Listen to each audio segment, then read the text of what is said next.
Hello வணக்கம். இது உங்கள் சிவி ஈசோன் காலை வணக்கம் டால். ஸோ இன்றைக்கி பார்த்தீங்கன்னா சூப்பரான தரமான 14வது வாரத்தோட ஃபைனல் ஓட்டிங் ரிசல்ட்ஸை பார்க்க போகிறோம். அதுக்கு முன்னாடி நீங்கள் நம்மளோட சேனலுக்கு புதுசு அப்படின்னா மறக்காம நம்மளோட சேனலை சப்ஸ்கிரைப் பண்ணிட்டு பாருங்கள். நிறைய பேர் ரொம்ப சப்போர்ட் பண்ணுறீங்க, ரொம்ப நன்றி. இன்னும் 9 நாளோ 8 நாளோ தான் இருக்குது. ஸோ உங்களுடைய அந்த சப்போர்ட்டை கொடுங்க, லைக்கை தட்டி விடுங்க. இப்போ வாங்க அந்த வீடியோக்குள்ளே போகலாம். அதுக்கு முன்னாடி பார்த்தீங்கன்னா நேற்று நிறைய சம்பவங்கள், எக்கச்சக்கமான சம்பவங்கள் நடந்துச்சு. அது மட்டும் இல்லாமல் இன்றைக்கி எக்கச்சக்கமான சம்பவங்கள் காத்துக்கிட்டு இருக்குது. அதில் டபுள் எவிக்ஷன் இருக்குது. இதில் யார் போக போகிறாங்கன்றது ஒரு பெரிய ட்விஸ்ட்டாக இருக்குது. ஒன்று பவித்ரா, இன்னொன்று யாருன்றது ஒரு பெரிய பரபரப்பாக இருக்குது. சௌந்தர்யாவாக இருக்கலாம்ன்ற மாதிரி ஒரு ரூமர் போகுது. ஜாக்லினாக இருக்க வாய்ப்பு இருக்குன்ற மாதிரி சொல்கிறாங்க. அருணா இருக்க வாய்ப்பு இருக்குது, தீபகா இருக்க வாய்ப்பு இருக்குது, விஷால் இருக்க வாய்ப்பு இருக்குது. அதாவது முத்துக்குமாரை தவிர்த்து எல்லாரும் சொல்கிறாங்க. என்ன நடக்க போதில்லை. அது மட்டும் இல்லாமல் எக்ஸ்சேஞ்ச் விஷயங்கள் இன்றைக்கி தான் அப்டேட் பண்ண போகிறேன்னு சொல்லிட்டு பிக் பாஸ் வரை சொல்லியிருக்காரு நேற்றோட எபிசோடில். ஸோ என்ன நடக்க போது தெரியல. சரி, நீங்கள் உங்களோட கருத்தை சொல்லுங்கள், உங்களுக்கு என்ன தோணுது. ரெண்டாவது பார்த்தீங்கன்னா முத்துக்குமரனுக்கு இந்த ப்ரெஷர் பண்ணுற விஷயங்கள் ஆனால் உள்ள அவருக்கு தெரியாது வச்சுக்கோங்க. பட் அந்த ஓட்டை வந்து உடைக்கிறதுக்கு 4 பக்கமும் வந்து ப்ரெஷரை போட்டு தாக்குறாங்க, அநியாயத்துக்கு தாக்குறாங்க. மனுஷன் பாவம். அதாவது ஃப்ரம் டே ஒன்லேருந்து இப்போ வரைக்கும் அவரோட உண்மையான உழைப்பை போட்டு எல்லா விதத்துலையும் பேசுறது ஃபிசிக்கல் டாஸ்க்கு. நேற்று கூட பார்த்தீங்கன்னா தரமாக வந்துட்டு அந்த புல்லட்டு கேப்டனாக வந்தவங்க 4 பேர் வந்திருந்தாங்க. அதனால் அவங்களுக்கு ஒரு டாஸ்க் ஒன்று கொடுத்துருந்தாங்க. அதுலேயும் பார்த்தீங்கன்னா ஓடி வின் பண்ணுற மாதிரி டாஸ்க் இல்லை, அதுலேயும் ஒரு லக்கை வந்து பேஸ் பண்ணி வச்சு அதுலேயும் வெறுத்தனமாக பண்ணுறாரு, எல்லாத்துலேயுமே பண்ணுறாரு. பட் இருந்தாலும் கடைசியில் இவர் வின் பண்ணுவாரா, மக்கள் ஓட்டும் இருக்குது, இருந்தாலும் ஒரு டவுட்டை கிளப்பி விட்றாங்க. ஏன் இந்த அளவுக்கு ப்ரெஷரை கொடுக்குறாங்க. அதுலேயும் குறிப்பாக பார்த்தீங்கன்னா சௌந்தர்யாவோட பிஆர்ஸ் இந்த மாதிரி பண்ணுறாங்கன்னு சொல்லிட்டு வெட்ட வெளிச்சமாக நம்மளோட ஜேம்ஸ் வசந்த் ஒரு வீடியோவில் சொல்கிறாரு. இந்த மாதிரி பண்ணுறாங்க, இப்போ வந்துட்டு இவரை நெகட்டிவாக காமிக்க தான் அவங்க வேலையாக வச்சுட்டு இருக்காங்க அப்படின்னு. இந்த மாதிரி இவ்வளோ விஷயங்கள். அது மட்டும் இல்லாமல் சௌந்தர்யாவுக்கு பார்த்தீங்கன்னா திடீர்னு எல்லா மாநிலங்களும் வந்துட்டு சப்போர்ட் பண்ணுறாங்க. நாங்கள் சப்போர்ட் பண்ணுறோம். அப்போ இந்த பையன் என்ன தான் பண்ணான்? இவ்வளோ விஷயங்கள் பண்ணி அவனுக்கு வந்துட்டு அந்த வெற்றியை வாங்கிறதுக்குள்ளே என்னென்ன பாடுபடுத்துகிறாங்க பாருங்கள். உள்ளே இருக்கதான் அவன் சமாளிச்சிருவான், வெளியில் எப்படி சமாளிப்பான்? வெளியில் வந்து இப்போ இவருக்காக வந்து முத்துக்குமார் ரசிகர்லாம் வந்துட்டு படாதப்படுறாங்க. பட் இருந்தாலும் கில்லி மாதிரி வந்து ஓட்டை போட்டுட்ருக்காங்க. உங்களோட கருத்தை சொல்லுங்கள். ஸோ இன்றைக்கி பார்த்தீங்கன்னா கண்டிப்பாக வந்து எக்ஸ் கண்டஸ்டன்ஸ்க்கு நிறைய ரோஸ்ட் இருக்குன்ற மாதிரி ஒரு அப்டேட் வருது. அதில் முக்கியமாக சாச்சனாக்கு செம்மாடி இருக்குன்னு நினைக்கிறேன். ஏன்னா தீபக்கை வந்துட்டு அவங்களோட வளர்ப்பு சரியில்லைன்ற ஒரு வார்த்தை விட்டுருக்காங்க. அது ரொம்ப பெரிய இஷ்யூ. அதே மாதிரி ரயானோட ஃபேமிலி இழுத்துருக்காங்க. ஏன்னா நீ இதுக்காக தான் வந்து உன்னை வந்து வீட்டில் இருக்கவங்க பெரியவங்களை கூப்பிட்டான்னு சொன்னேன்னு சொல்லிட்டு இந்த தட்டு கழுவுற மேட்ரு, கப்பு கழுவுற மேட்ருக்கு சொன்னதுக்கு பார்த்த உங்கள் ஃபேமிலியை பார்த்தோன்னு சொல்லிட்டு ஒரு மாதிரி அசிங்கமாக பேசிட்டாங்க. ஸோ இதுக்கெல்லாம் சேர்த்து சம்மாடி இருக்குது. அப்போ அது மட்டும் இல்லாமல் நிறைய சிண்டு முடிச்ச வேலை, நிறைய வந்துட்டு எக்கச்சக்கமான வேலை, சௌந்தர்யா கவுக்கிற வேலை, ஜாக்லின் கவுக்கிற வேலை, நிறைய அட்டாக்கிங்லாம் பண்ணியிருக்காங்க. ஸோ கண்டிப்பாக இந்த வாரம் செம்மாடி, அதாவது இன்றைக்கி செம்மாடி இருக்குது சாச்சனாக்குன்ற மாதிரி தோணுது. உங்களுக்கு என்ன தோணுது சொல்லுங்கள். இப்போ வாங்க அந்த அனலைசிஸ் வீடியோக்குள்ளே போகலாம். ஃபர்ஸ்ட் பிளேஸில் யார் இருக்கா அப்படி பற்றினா வேறு யார் இருக்க போகிறா? நம்மளோட முத்துக்குமரன் தான் இருக்கார். இவர் எவ்வளோ ஓட்ஸ் வாங்கியிருக்காரு அப்படின்னா 2,11,208 ஓட்ஸ் வாங்கியிருக்காரு. ஓட்டிங் பர்சன்டேஜ் பார்த்தீங்கன்னா 33.38. சூப்பராக மாதம் வந்துட்டு இருக்கு ஓட்டு. ஆனால் நிறைய பேர் எதிர்பார்த்ததுன்னா 2 லட்சத்துக்கு மேலே கண்டிப்பாக வரும்னு எதிர்பார்த்தாங்க. ஏன்னா ஒரே ஒரு ஓட்டு தான் 2 லட்சம் ஓட்டு வந்துச்சு. இது கம்மியானதுக்கு ஒரு ரீசன் என்னவா இருக்கும் அப்படின்னு யோசிச்சு பார்த்தீங்கன்னா கண்டிப்பாக வந்துட்டு உள்ளே ஃபேட் பண்ண ஒருத்தர் உள்ளே போயிருக்காரு, முத்துக்கு சப்போர்ட் பண்ண சொல்லிட்டு ஒரு உண்டக்கலப்பை வேலையை பண்ணி அது வந்து அப்படியே கொஞ்சம் டவுன் ஆக்கியிருக்கு. அது வந்து மாற்றுக்கிறதே கிடையாது. ஆனாலும் இவருக்கும் அடுத்தபடியாக இருக்கிற சௌந்தர்யாவுக்கு 1 லட்சம் ஓட்டு டிஃப்ரென்ஸ் இருக்குது. எப்படி 1 லட்சம் ஓட்டு? இதுதான் மக்கள் சக்தி. அது மட்டும் இல்லாமல் இந்த மிடில் கிளாஸ் அப்படின்ற ஒரு இஷ்யூ பெருசாக வந்து வெடிச்சுது. ஆனால் இன்றைக்கி வந்துட்டு முத்துக்குமரன் அதை பற்றி பேசியிருக்க மாட்டார். அவங்க வந்து சாரி கட்ட விஷயங்கள் கூட வெளியே வந்திருக்காரு. அதாவது மஞ்சரி சொன்னதுக்கப்புறம் தான் நம்மளுக்கு தெரியும். அதை இப்போ வந்து உடைக்கிறார். ஃபேட்மெண்ட் சொல்கிறதுக்கப்புறமா அவங்க நான் அந்த இன்டென்ட்டில் நான் பண்ணலன்னு சொல்லி ஜாக்னு சாரி கேட்கும்போது விட்டுருங்க, சாரி கேட்காதீங்க. அன்றைக்கி நான் அந்த பேப்பரை படிக்கும்போது எனக்கு வந்து ஹார்ட் ஆகலை. ஆனால் நான் என்ன யோசிச்சேன்னா, நான் வந்து அந்த மிடில் கிளாஸ் சொன்ன வார்த்தையை வெளியில் இருக்கான் பார்த்தீங்கன்னா அவனுக்கு சேர்த்தா சொன்னேன். நீங்கள் சொன்ன வார்த்தை அவனுக்கு எப்படி ஹார்ட் ஆகிருக்கும், அதனால் உங்களுக்கு எந்த பிரச்சனை வந்துட போகுதுன்னு பயந்தேன். எப்படி உங்களுக்கு எந்த ஒரு பிரச்சனை வந்துடுமோன்னு பயந்தேன், அவனுக்கு எப்படி வலிக்குன்னு யோசிச்சேன் அப்படின்னு சொல்லிட்டு இவரை பற்றி யோசிக்காமல் சொல்கிறார். அது பயங்கரமாக இருந்துச்சு. அப்போ கூட நான் உங்களை தான் திங்க் பண்ணுற மாதிரி சொன்ன விஷயங்கள் நான் ரொம்ப இதுவாக பார்க்குறேன். அதேமாதிரி உங்களை நான் வந்துட்டு ப்ரூவ் பண்ண முடிஞ்சிருக்கும் நீங்கள் பண்ணது தப்புன்னு. ஆனால் அதை நான் பண்ணுறதுனால ஒன்றுமே யூஸ் இல்லை. இப்போ கூட நான் ஏன் இவ்வளோ தூரம் விழாவரியாக சொல்கிறேன்னா, நீங்கள் அந்த இன்டர்நெட்டில் சொல்லன்றது மக்களுக்கு தெரியணும், அதுக்காக தான் சொல்கிறேன்னு சொல்லிட்டு அங்கே நான் யார் அப்படின்றத காமிச்சார் பார்த்தீங்களா. அங்கே நிற்கிற மனுஷன் எல்லா விதத்துலேயும் சூப்பரு. அந்த அந்த அந்த மனசு அதுலேயும் தங்கன்றதை ப்ரூவ் பண்ணிட்டாப்ல.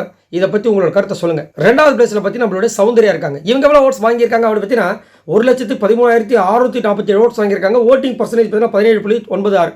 ஸோ இவங்க 2 பேர் மட்டும் தான் 1 லட்சத்தை தாண்டி இருக்காங்க. மற்றவங்களாம் வந்து முக்கிட்டு தான் இருக்காங்க. 65 தாண்டலை இன்னும். சரிங்களா? அது மட்டும் இல்லாமல் சௌந்தர்யா ஒரு பக்கம் வந்துட்டு நல்லவங்களாக இருப்பாங்களோ அப்படின்னு நம்ம தோணுது. ஒரு பக்கம் நல்லவங்களாக கிடையாதுன்ற நம்மளையே வந்து கன்சல்ட்டும் பண்ணுறாங்க. ஏன்னா இன்னமும் வந்து ஜாக்லின் என்னை ஃப்ரெண்ட்ஷிப்பை ஏற்றுக்கோ ப்ளீஸ், என்னை ஃப்ரெண்ட்ஷிப்பை ஏற்றுக்கோன்னு சொல்லி கெஞ்சின மாதிரியும் இவளை போய் ஃப்ரெண்ட்ஷிப்பை ஏற்றுனால எனக்கு கேமே போச்சுன்ற மாதிரி அவங்க ஒரு க்ரியேட் பண்ணுறாங்க. ஏன்னு எனக்கு புரியல. இன்னைக்கு கூட பார்த்தீங்கன்னா ஒரு இடத்துல வந்து நீங்கள் நல்லா நடிக்கிறீங்க, நல்லா ஃப்ரெண்ட்ஷிப் வச்சு நீங்கள் நல்லா பண்ணுறீங்க அது இதுன்றாங்க. ஜாக்லின் ஒரு பக்கம் அழுகுறாங்க. ஏன் இவன் அப்படி பேசுகிறா? நானாக போய்ட்டு அவகிட்ட வந்துட்டு ஃப்ரெண்ட்ஷிப் ஆகும் சொன்னேன். இவளாக பண்ணால் அதுக்கப்புறம் இவளாக வந்துட்டு என்னால் தான் அவன் கேம் போச்சு, என்னால் தான் அவன் கேம் போச்சுன்னு சொல்கிறாளேன்ற மாதிரிறாங்க. நான் என்ன கேட்குறேன், இவங்களால கேம் போச்சுன்னா அப்படி என்ன கேம் நீங்கள் விளாண்டிங்க அவங்களால கேம் போச்சு? நீங்கள் முதல் கேமே விளையாடல, அதுக்கப்புறம் ஜாக்லின் குறை சொல்லலாமா? அதுவும் இல்லாமல் ஒரு விஷயம் பண்ணுறாங்க. சாச்சனா வந்துட்டு இன்றைக்கி என்ன பண்ணுறாங்க, தக்காளி தோக்க வைக்கணுன்றாங்க. ஜாக்லின் முடியாதுன்றாங்க. ஏன்னா நான் நேற்றே சௌந்தர்யா உள்ள அலோவ் பண்ணல, நீயும் வரக்கூடாதுன்றாங்க. நான் போய் சௌந்தர்யா கிடைக்கிறேன்னு அங்கே போகிறாங்க. சௌந்தர்யா என்ன பண்ணுறாங்க, ஓகேன்றாங்க. இது ஓகேன்னு சொல்லலாமா? நேற்று வந்து கிச்சனில் கொண்டு தான் சமைக்கணுமா, அப்படி நீங்கள் மட்டும் சமைக்கணும் சீன் போடுவீங்க அப்படின்னு பேசுகிறாங்க. கரெக்டாக?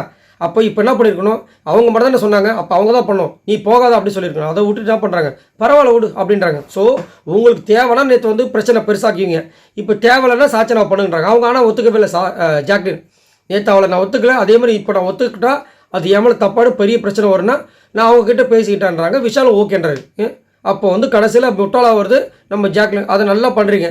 அப்போ உங்களுக்கு தேவை, உங்களுக்கு பிரச்சனை இல்லை, அவங்கள முட்டாளாக்கணும், அவங்கள எக்ஸ்போஸ் பண்ணணும், அப்படி தானே? அப்படின்ற மாதிரி தான் தோணுது. உங்களுக்கு என்ன தோணுதுன்ற சொல்லுங்கள். இதில் வேறு வந்துட்டு நம்ம அஜித் வேஷம் போட்டுருக்க சிவா வேறு ஏதோ கலாச்சிட்டாங்களாம். அதை வேறு வந்து கமெண்ட்ஸில் போட்டுருந்தாங்க, இந்த மாதிரி பேசலாமான்ட்டு. அதை நான் உண்மையிலே பார்க்கல, நீங்கள் பார்த்தீங்களான்றதை சொல்லுங்கள், அதை பற்றி சொல்லுங்கள். 3வது பிளேஸ் பார்த்தீங்கன்னா ஜாக்லின் இருக்காங்க. இவங்க எவ்வளோ ஓட்ஸ் வாங்கியிருக்காங்க அப்படி பார்த்தீங்கன்னா 65,693 ஓட்ஸ் வாங்கியிருக்காங்க. ஓட்டிங் பர்சன்டேஜ் பார்த்தீங்கன்னா 10.38. இன்றைக்கி வந்துட்டு அதாவது நேற்று வந்து சூப்பராக பர்ஃபார்மன்ஸ் பண்ணாங்க. வேறு லெவல். அந்த அடடா வேறு மாதிரி இருந்துச்சு. அதுவும் அவங்களுக்கும் விஷாலுக்கும் உள்ள அந்த காம்பினேஷன் சூப்பராக இருந்துச்சு. அதேமாதிரி இன்னொரு இடத்துல வந்து சிவகுமார் இவங்களும் வந்துட்டு ஒரு வாடா பின்லேடா அதுக்கெலாம் தாறுமாறாக இருந்துச்சு. ரொம்ப அழகாக இருந்துச்சு, ரசிக்கும்படியாக இருந்துச்சு. அதே மாதிரி சௌந்தர்யாவை கிளியும் லாஸ்ட்டாக கிழிச்சாங்க. சூப்பராக இருந்தது. என்னென்னா நான் இது வரைக்கும் உங்ககிட்ட வந்துட்டு என் கூட ஃப்ரெண்டான்னு சொன்னேன்னா அப்படின்னும் போது அவங்க அப்படியே பார்க்குறாங்க. இல்லை அப்புறம் எதுக்கு என்னை தேவையில்லாமல் வந்துட்டு இந்த ஃப்ரெண்ட்ஷிப்பால் தான் எனக்கு கேம் ஸ்பாயில் ஆகுதுன்ற என்னையை வந்துட்டு இந்த மாதிரி அக்யூசேஷன் போடும்போது எனக்கு அழுக வருதுல்ல, நீயே அழுத அப்படின்னு. அப்போ நீயே அழுது நேற்று உன்னை வந்து ஒருத்தங்க வந்து வெளியிலேருந்து 4 பேர் வந்தாங்க, அக்யூசேஷன் பண்ணோடனே நீ அழுதலை. அதே மாதிரி எனக்கு என்ன தோணுது, சரி இப்போ வந்துட்டு நீ வந்து நான் பேசுறதெல்லாம் வந்து யோசிக்காத, நான் வந்து சும்மாவா சொல்கிறேன். அவங்க சொல்கிறாங்க, சௌந்தர்யா என்ன சொல்கிறாங்கன்னா, நான் வந்து வேணுன்ட்டே சொல்ல, மற்றவங்களாம் உன்னை பற்றி பேசும்போது தான் நான் என்னோட ஒப்பீனியன் வைக்கிறேன்றாங்க. அப்போ அதே மாதிரி நானும் ஒப்பீனியன் வைக்கவா? நேற்று உன்னை வந்துட்டு வெறும் க்யூட் ரியாக்ஷன் மட்டும் தான் பண்ணுறேன்னு சொல்லிட்டு உன்னை எல்லோரும் கலாச்சாங்க. ஆமாம் இவன் க்யூட் ரியாக்ஷன் தான் பண்ணுறான்னு சொல்லியிருந்தா உனக்கு எப்படி வலிச்சிருக்கும்? எனக்கு வலிச்சிருக்காதுன்றாங்க. அப்படியா? நான் சொன்னது உனக்கு வலிக்காது, ஆனால் வெளியிலேருந்து வந்து 4 பேர் சொன்னவொடனே உனக்கு வலிச்சுது, அதுக்கே நீ அழுகுற வலிச்சு. அப்போ நான் சொன்னால் நீ உனக்கு அழுக வந்திருக்காதுன்ற மாதிரி அவங்க கேட்டாங்க. செம்மையாக இருந்துச்சு. சும்மா உள்ளலாய்க்கு வந்துட்டு நிறைய விஷயங்கள் பண்ணுறாங்க. எனக்கு தெரிஞ்சு சௌந்தர்யா ரொம்ப நல்லவங்களாக இருப்பான் போல இருக்குது. பிக் பாஸில் தேவையில்லாமல் வந்துட்டு ஏதாவது ஒன்று பண்ணணும்னு சொல்லிட்டு பண்ணிட்டு இருக்காங்கன்னு தோணுது. உங்களுக்கு என்ன தோணுதுன்ற சொல்லுங்கள். 4வது பிளேஸ் விஷால் இருக்கார். இவர் எவ்வளோ ஓட்ஸ் வாங்கியிருக்காரு அப்படி பார்த்தீங்கன்னா 65,233 ஓட்ஸ் வாங்கியிருக்காரு. ஓட்டிங் பர்சன்டேஜ் பார்த்தீங்கன்னா 10.31. ஸோ விஷால் வந்து 4வது பிளேஸில் இருக்காரு. அப்போ வந்து நிறைய ஓட்டு வந்திருக்காங்க கிடையாது. இப்போ இதுக்கப்புறம் இருக்கவங்க எல்லாருமே வந்து 60, 65, 68 அப்படி தான் இருக்காங்க. லாஸ்ட்டாக வந்துட்டு நம்ம பவித்ரா மட்டும் தான் 52 இருக்காங்க. சரிங்களா? விஜய் விஷால் இன்றைக்கி சூப்பராக பண்ணார், அது மாற்றுக்கத்தே கிடையாது. இவரும் சிவாவும் சேர்ந்து தளபதி மாதிரி ஒரு கான்செப்ட், சண்டை போகிற கான்செப்ட் சூப்பராக பண்ணாங்க. ரொம்ப ஒரு ரியலிஸ்டிக்காக இருந்துச்சு, ரொம்ப அழகாக நடித்தாங்க. அதே மாதிரி நிறைய பேரோட அந்த ஒரு டான்ஸ் வந்து சூப்பராக இருந்ததுக்கு காரணம் நம்மளுடைய விஷால் கோரியோகிராஃபி கண்டிப்பாக சொல்லலாம். ஆனால் ஒரு இடத்துல வந்துட்டு ஆரம்பிச்சிட்டார் சொம்பு தூக்குறவளை. என்ன சொம்பு? நம்ம சாச்சனா கேட்ட அடுத்த நிமிஷம் யோசிச்சார், ரியா நமக்கு சொன்னோன்னே ஓகேன்ட்டார். ஏன்? அப்போ நேற்று இதே ஒரு பெரிய பிரச்சனை வந்துச்சு. அப்போ என்ன சொல்லியிருக்கணும், நீங்கள் இவ்வளோ பெரிய பிரச்சனை வந்திருக்கு, நான் இப்போ ஓகே சொன்னால் திரும்ப ப்ராப்ளம் வரும்.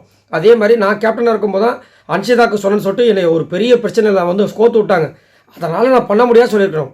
இவர் வந்துட்டு இவருக்கு பிடிச்சவங்களுக்குலாம் நிறைய விஷயங்கள் இப்படி தான் பண்ணி விட்றாப்புல. அதனால தான் நிறைய பேர் வந்து விஷாலுக்கு பிடிக்க மாட்டுது, விஷால் வந்து சொம்பு தூக்குறான்னு சொல்கிறாங்க. உங்களுக்கு என்ன தோணுச்சுன்றதை சொல்லுங்கள். 5வதுல யார் இருக்கா அப்படி பார்த்தீங்கன்னா தீபக் இருக்கார். இவர் எவ்வளோ ஓட்ஸ் வாங்கியிருக்காரு அப்படின்னு 62,116 ஓட்ஸ் வாங்கியிருக்காரு. ஓட்டிங் பர்சன்டேஜ் பார்த்தீங்கன்னா 9.82.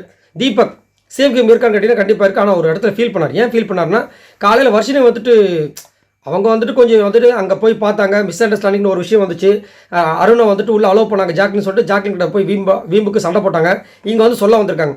இவர் என்ன நினச்சிட்டாருன்னா, அதை கிச்சன் டீமுக்குள்ள போய் சொல்லாமல், ஹெட்டுக்கிட்ட சொல்லாமல் நம்ம கிட்ட வந்து சொல்கிறாங்களே சொல்லிட்டு கலாச்சி விட்டார். அதை வந்து இவங்க என்ன பண்ணிட்டாங்க, ரொம்ப ஹர்ட் ஆகி செம்மையாக கத்த ஆரம்பிச்சிட்டாங்க. உங்களை நான் வந்து சேஃப் கேமை வந்து எக்ஸ்போஸ் பண்ணவா அப்படின்னு கத்த ஆரம்பிச்சிட்டாங்க. இவர் போய் கூப்பிட்டு பேசினார். எதுக்காக இவ்வளோ டென்ஷனாக வரீங்க? நான் சொன்னது உங்களுக்கு வந்து உண்மையிலே குத்துச்சா? ஏன்னா எனக்கு எப்படி தோணுச்சுன்னா, இதை கிச்சன் இன்சார்ஜ் கிட்ட பேசியிருக்கலாமே, ஏன் என்கிட்ட வந்து பேசணும்னு சொல்லிட்டு நான் கிண்டல் பண்ணேன். அது உங்களை ஹார்ட்ஸாக இருந்துச்சுன்னா சாரின்ட்டார். ஜெனினா அது வந்துட்டு அவருக்குள்ளே தோணிட்டே இருந்துச்சு. ஆனால் அவர் என்ன சொல்கிறாருன்னா, இதை நான் ஸ்மார்ட்டர் கேமாக வந்து கூட யோசிக்கலாம்ல அப்படின்னு அவராக வந்து உருவப்படுத்துகிறார். ஆனால் ஒரு இடத்துல பார்த்தோன்னா நிறைய இடங்கள் ஸ்கிப் பண்ணுறாரு. அவருக்கு பிரச்சனை வரும்போது பேசுகிறார். ஆனால் முதல் மாதிரி பேசுறதில்ல. அதனால தான் நிறைய பேர் கண்ணுக்கு ஒரு சேஃப் கேம் மாதிரி தெரியுது. அதே மாதிரி அதை வந்து அவர் என்ன சொல்கிறார், ஒரு ஸ்மார்ட் கேமாக தான் நான் ப்ளே பண்ணலான்னு பார்க்குறேன். ஏன்னா நான் எதுக்கு தேவையில்லாமல் நிறைய இடங்களை வந்து பேசணும் அப்படின்ற மாதிரி சொல்கிறாரு. அது யோசிச்சா, அதாவது தீபக்கு நம்ம சொம்பு தூக்கணும், தீபக் பண்ணுறது சரின்னு சொல்லணும்னா உண்மைதான். ஏன் அப்படின்னா நீ கேட்க வேண்டிய இடத்துல நேற்றுலாம் வந்து ஃபேட்மேன் வந்து போட்டு பொழந்ததெல்லாம் நல்லா தான் இருந்துச்சு, அதெல்லாம் ஓகே தான். பட் முன்னாடி இருந்த மாதிரி இல்லையன்றது நம்மளோட கருத்து. உங்களுக்கு இவர் சொல்கிற மாதிரி இவரோட கேம் சேஃப் கேமாக தோணுதா இல்லை ஸ்மார்ட் கேமாக தோணுதா? மறக்காமல் கமெண்ட்ஸ் பண்ணுங்கள்.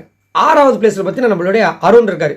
இவர் எவ்வளோ ஓட்ஸ் வாங்கியிருக்காரு அப்படின்னு 62,037 ஓட்ஸ் வாங்கியிருக்காரு. ஓட்டிங் பர்சன்டேஜ் பேர் 9.81.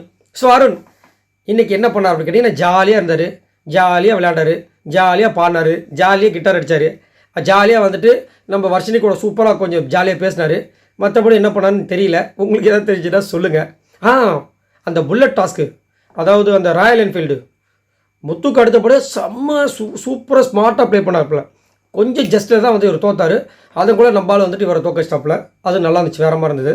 7வது பிளேஸ் லாஸ்ட் ஆப்போசிட் நம்மளுடைய பவித்ரா இருக்காங்க. இவங்க எவ்வளோ ஓட்ஸ் வாங்கியிருக்காங்க அப்படின்னு 52,735 ஓட்ஸ் வாங்கியிருக்காங்க. ஓட்டிங் பர்சன்டேஜ் பார்த்தீங்கன்னா 8.34. ஸோ இந்த வாரம் கண்டிப்பாக வந்துட்டு ஓ கையா இதில் வந்து நம்மளுடைய தீபக்ன்ற பாருங்க, நம்மளுடைய பவித்ரா தான் இருக்காங்க.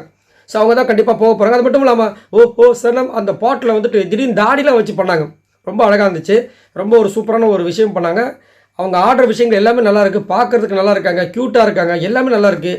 ஆனால் கேம் தான் கொஞ்சம் அப்படியே இருக்குது, ஓப்பனாக பார்க்காம இருக்காங்க. இப்போ வேறு வந்துட்டு புதுசாக வந்து ரயல் கூட வந்து ஒரு டைப்பாக வச்சுருக்காங்க. அது எங்கே போய் முடிய போகுது தெரில. பட் எங்கே முடிஞ்சாலும் முடியாட்டாலும் சரி, இன்றைக்கி அவங்களோட ஆட்டம் முடிய போகுதுன்றது தான் முக்கியமான ஒரு விஷயம். அதே மாதிரி பவித்ரா ரசிகர்களுக்கு இது ஒரு பெரிய இடியாக இருக்கும். பட் என்ன கேட்டிங்கன்னா, இது பெரிய சாதனை. இவ்வளோ தூரம் வந்துட்டாங்க. இத்தனைக்கும் பெருசாக பேசவே இல்லை, பேசாமல் இவ்வளோ தூரம் வந்திருக்காங்கன்னா அவங்களுக்கு உண்மையிலே ஒரு அச்சீவ்மெண்ட் பண்ணியிருக்காங்க. ஸோ மனசு கஷ்டப்படுறது வந்து இன்றைக்கி அவங்களுக்கு லாஸ்ட் என்ட்ரு தான் உண்மை. ஸோ இவங்க எல்லாரும் மொத்தமாக வாங்கின ஓட்ஸ் இது வரைக்கும் பார்த்தீங்கன்னா 6,32,669 ஓட்ஸ் வாங்கியிருக்காங்க. ஸோ இன்றைக்கி எவிக்ஷனில் சரியான டெஸ்ட் இருக்குது அப்படின்ற மாதிரி அப்டேட் வந்திருக்கு. அது மட்டும் இல்லாமல் நிறைய ரோஸ்ட்டில் காத்துக்கிட்டு இருக்குது. ஸோ நீங்கள் உங்களோட கருத்தை சொல்லுங்கள். ஒன்று பவித்ரா, இன்னொன்று யார் அப்படின்றத நீங்கள் கமெண்ட்ஸ் பண்ணுங்கள். என்னையே கேட்டிங்கன்னா விஷாலாக இருந்தால் பெஸ்ட்டு. ஏன்னா விஷால் மற்றவங்களாம் கம்பேர் பண்ணும்போது கொஞ்சம் கம்மியாக தான் இருக்குது. மற்றவங்க எல்லாமே ஓரளவுக்கு நல்லா பண்ணியிருக்காங்கன்றது என்னோட கருத்து. உங்களோட கருத்தை சொல்லுங்கள்.